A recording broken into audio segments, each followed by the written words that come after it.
Hi, good afternoon, one and all. Welcome to today biology session, especially in 8th biology. Now we are in a 4th chapter. So before coming to the 4th chapter, till now what we have discussed apart from that 8th class biology. So I mean we completed till now 3 chapters. First chapter, what is science? The second one is cell, the basic unit of life. I mean that it is one of the branch of biology like cytology or cell biology, the study of cell and cell basic components and the diversity of cells.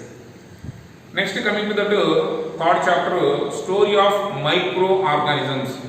We studied in this chapter in 2 parts, part 1, part 2.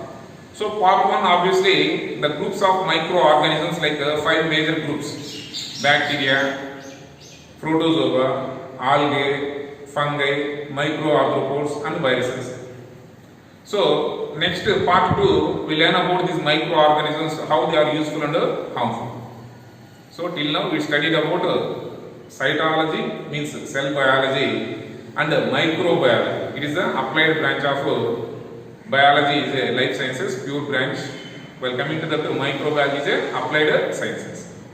So today we are going to discuss about one more branch of biology, that is nothing but embryology. Embryology means the study of embryo. So what is meant by embryo and what is meant by reproduction, how the organisms can regenerate, how the organisms are produced once again. So that we have to discuss in this chapter.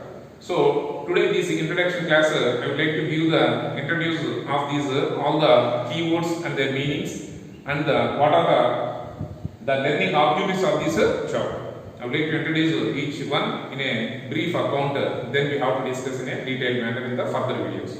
So let us come into the first one, reproduction. Production is producing. Re means once again the organisms are produced the same species. So reproduction occurs in all the organisms, not only animals. Apart from that, animals, plants, insects, all these organisms, all the living organisms are having the ability to produce their own offsprings. I mean that all the living organisms on the nature, they have to reproduce their own kinds, their own species, on or before going to die. It is the mandatory, so that the life is continuation. So for continuation of life, the one and only source in the nature itself can prepare the natural phenomena like the reproduction process. So while coming to that, every living organism or every species, for example, Homo sapiens means human beings. So every species on the earth is having a particular life period. For example, in case of human beings, our life period is 100 years. Of course, present days it comes to the 65 or 70 years. So on or before going to die, that particular organism, they have to leave their individual species on the earth. That makes the continuation of their generation. So it is possible because every living organism is having the ability. Ability means it's a capacity to reproduce their own offspring. For example, say cat produce the kittens, a dog produce the puppies, as like man produce the babies. So this is the natural phenomena which occurs in the nature, which makes our life possible to continuation. So this is called as a reproduction. So in 8th class they introduce about some little content when compared to 10th class. So same chapter, reproduction, as one of the basic life process which makes our life a continuation, that we have to study in the 10th class in a detailed manner. But here we can learn in a somewhat less content compared to 10th standard. So coming to the major concepts of objectives of this chapter is they have to introduce that the different modes of reproduction. I mean mainly 2 modes of reproduction. The organisms can reproduce the organisms in a 2 ways. One is sexual mode of reproduction. Sexual mode of reproduction, this is the male and the female sexual organs, obviously they produce the gametes, like male gametes are called as sperm cells The female gametes are called as ovomes. Both the combination or fusing of these sperm cell and ovum cell, they have to form the zygote cell, which makes the develop into embryo. After they have to develop into child. So this is the process of sexual mode of reproduction. Means it occurs in the higher organisms like higher plants and higher animals. Usually they have to prefer pull to the sexual mode of reproduction. So it is occurs in the unisexual, means males and females are separate in their gender, so that the male sex organs like gametes, these sperm cells, and female sex organs like the ovomes are fused and they have to form the zygote. It is occurs in the sexual mode of reproduction. It occurs in higher animals and the higher plants. So let us come into the second mode of reproduction is called as asexual mode of reproduction. Asexual means absence of the sexual organs. Of course, they have to produce their offspring in a different manners. This is occurs in the lower level of organisms like plants and animals. So we are having higher animals and lower animals, like higher plants and lower plants. So that we have to learn in that detail in that higher classes like 9th class. Next, coming to that, so these obviously the asexual mode of reproduction occurs in the lower organisms. So I mean that for example they are bisexual. Let us take example of amoeba. So there is no differentiation. It is a male or female. There is no question of that because it is one of the parent cell. But we are considered that it is an organism because they can perform all the activities as like other multicellular organisms.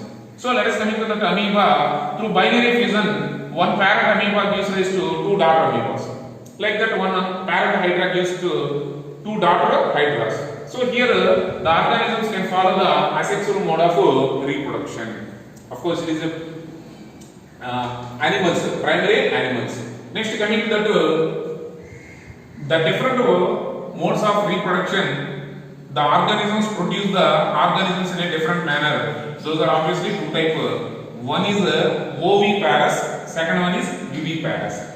So what do you mean by oviparous? So ovi means ovomes, means eggs. So some of the organisms they are laying the eggs. For example, insects. Obviously the insects lays the eggs. So the eggs are hatching. Afterwards they are converted into chick embryos or their embryos respective. So this is the way the organisms can develop. This is called as oviparous. Let us come into the second one is viviparous. So for example, human beings, we don't lay the eggs.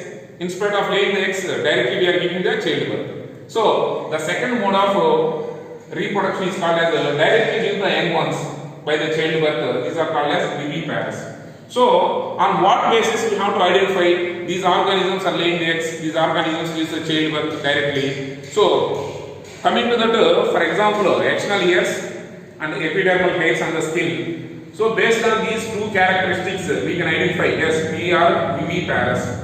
So the animals which are having the epidermal hair on the skin, external hairs, those organisms directly give the young ones. These are called as viviparous. The organisms directly give the young ones or childbirth as having the external hairs and the epidermal hairs. So these are absent in the egg-laying animals. Egg-laying animals, external ears are absent as well as hair also absent. That we have to give to the two tables. So according to the tables, according to the table we can follow the picture.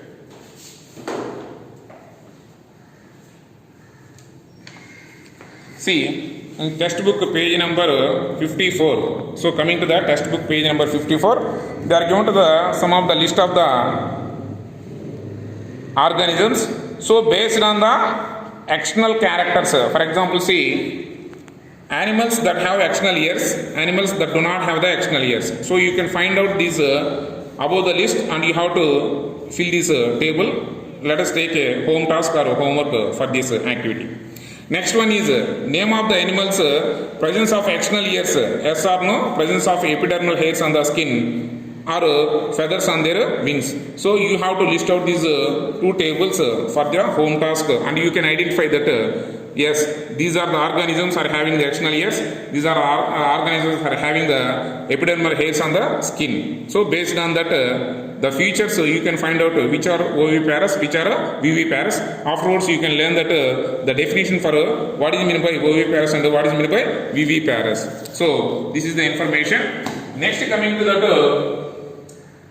external fertilization and internal fertilization. So what is meant by external fertilization? The fusion of the gametes like sperm cell and ovum cell which can be fused outside of the female body is called as external fertilization. So external fertilization in the sense the fusion of the male and female gametes outside of the female body is called as external fertilization. For example, in case of fish and frogs, best examples of external fertilizers.